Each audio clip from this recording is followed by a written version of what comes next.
मैं आपके साथ पारस जोशी और मेरे साथ कुछ मेहमान हैं जो यहाँ बैठे हैं, उनसे बात करते हैं। नमस्ते सर। नमस्ते सर। क्या नाम है सर आपका? मेरा नाम ओमदास है। क्या करते हैं, कहाँ से आए हैं? भीलवाड़ा से आए। भीलवाड़ा से आप पता नहीं, पहली बार आए हैं यहाँ आश्रम के अंदर? पहली बार आए सर। यहाँ जो भंडारा हो रहा है, दहेज मुक्त शादियाँ हो रही है, रक्तदान शिविर हो रही है, तो इस कार्यक्रम की जानकारी आपके किसके माध्यम से मिली? यहाँ भक्तों के माध्यम से मिली है और परमात्मा श्री रामपाल जी का जो सत्संग सुना उसके माध्यम से सुना और हम भी यहाँ आए हैं। यहाँ की व्यवस्थाएं कैसी लगी आश्रम की?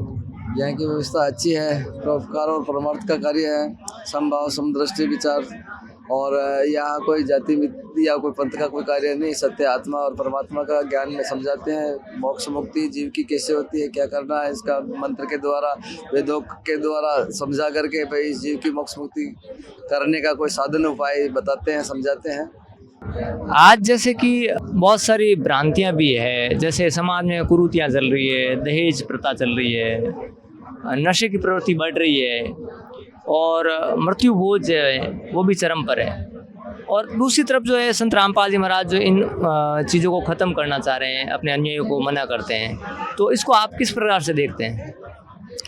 दहेज प्रथा की जो कुरीतियाँ चल रही है, इसमें जैसे कोई अमीर आदमी होता है वो तो उनकी श्रद्धा से कर सकता है, लेकिन वो कोई मेरा जैसा गरीब आदमी अगर उनकी श्रद्धा से अगर वो देख करके नहीं कर पाता है तो बच्चों में या अपने आप में मतलब ऐसा होता है कि मैं इस कार्य को नहीं करता तो या तो वो आत्महत्या करता है, या बच्चियाँ करती है, या बच्चे का माता पिता करते हैं। तो मतलब स्वामी रामपाल जी महाराज ने समझा करके कि भाई ऐसा है, दहेज प्रथा है जो मतलब ये कुरीति है, नहीं करना चाहिए।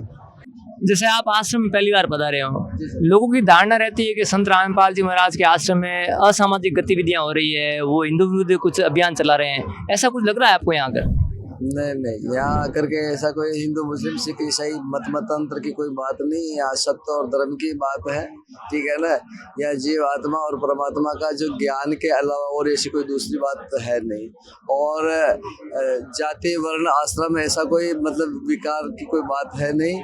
जीव आत्मा सब परमात्मा का स्वरूप है, परमात्मा का स्वरूप समझ करके मतलब सभी का कार्य सेवा का ही है, सेवा के अलावा और कोई दूसरी बात नहीं।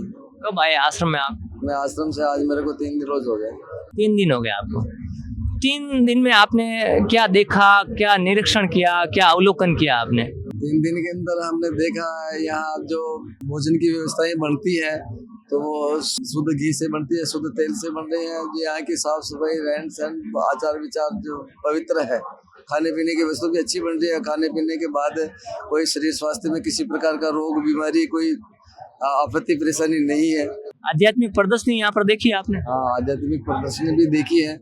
वेदों के माध्यम से जो गीता में, भागवत में, शिव पुराण में, रामायण में, संत ग्रंथ कहीं रामचंद्र दास जी महाराज के में 4 वेदों में वाक्यों में कहीं मतलब समझाया है जो आत्मा का, परमात्मा का, और जो वेद बताया है वेदों के माध्यम से। भाई मैं नहीं कह रहा हूँ, भाई तुम वेद में देखो, वेदों के अनुकूल जो अपने को करना है, आत्मा का कल्याण मोक्ष मुक्ति जो करना है तो वो वेद कह रहे हैं, वैसा ही अपने को करना है। तो दर्शकों, ये थे मेहमान जो सतलोक आश्रम सोजत में संत रामपाल जी महाराज के 75वें अवतरण दिवस के उपलक्ष्य में जो 3 दिवसीय महासमागम है उसमें पधारे और अपने विचार व्यक्त किए। बहुत बहुत धन्यवाद, आप सभी का आभार।